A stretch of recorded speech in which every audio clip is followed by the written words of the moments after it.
চলো আজকে করব নতুন কিছু ফুল ফেস মেকআপ করব শুধুমাত্র এই লিপস্টিকটা দিয়ে। এর আগে কিন্তু আমি বেস মেকআপটা কমপ্লিট করেই নিয়েছি, তোমরা তো দেখে বুঝেই গেছো। আর এরপর বাকি মেকআপটা শুধুমাত্র এই একটা প্রোডাক্ট দিয়ে করব। প্রথমেই ঠোঁটে লাগিয়ে নিয়েছি লিপস্টিক, আর আমি কিন্তু খুব হালকা করে লিপস্টিকটা লাগিয়ে আঙুলের সাহায্যে করে নিয়েছি ব্লেন্ড। আর এরপর লাগাবো লিপস্টিক দিয়ে ব্লাশ। আমার এই কাজটা করতে খুব ভালো লাগে, লিপস্টিক দিয়ে ব্লাশ পরতে খুব মজা লাগে। তোমরা কে কে এই লিপস্টিক দিয়ে ব্লাশ পরো আমাকে অবশ্যই কমেন্ট করো।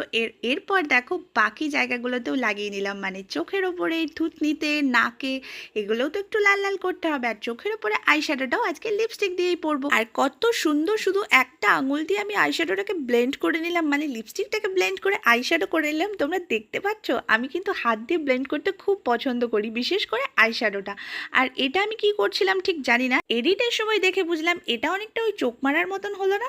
যাই হোক, এরপর করছি নাকটাকে ব্লেন্ড, মানে নাকটাকে ব্লেন্ড না, নাকের উপরে লিপস্টিকটাকে ব্লেন্ড। আর এরপর থুতনিটাকেও ব্লেন্ড করে নিলাম। আর লাস্টে করব সেটা হচ্ছে এই ব্লাশটা। আর আমি কিন্তু ভিডিওতে কোনো রকম ফিল্টার ইউজ করিনি, আর তার সাথে সাথে কোনো রকম হাইলাইটারও কিন্তু মুখে ইউজ করিনি। তারপরেও দেখছো আমার স্কিনটা কিন্তু অনেক বেশি চকচক করছে। আর কথা বলতে বলতে আমার লিপস্টিকটা কিন্তু খুব সুন্দরভাবে ব্লেন্ড হয়ে গেছে। আর আমি খুব হালকা করে ব্লাশটা লাগিয়েছি, কারণ বেশি লাল লাল আমার আবার একদমই পছন্দ হয় না। আর মেকআপ করার সময় যত ভালো করে ব্লেন্ড হবে তত বেশি মেকআপটা ফ্ললেস লাগবে আর গ্লো করবে। আর মেকআপের ব্লেন্ডার সবসময় ভিজিয়ে ব্যবহার করা উচিত। দেখো জাস্ট একটা প্রোডাক্ট দিয়ে কত সুন্দরভাবে ফুল ফেস মেকআপ ডান করে নিয়েছি। ভিডিওটা ভালো লাগলে সাবস্ক্রাইব করো।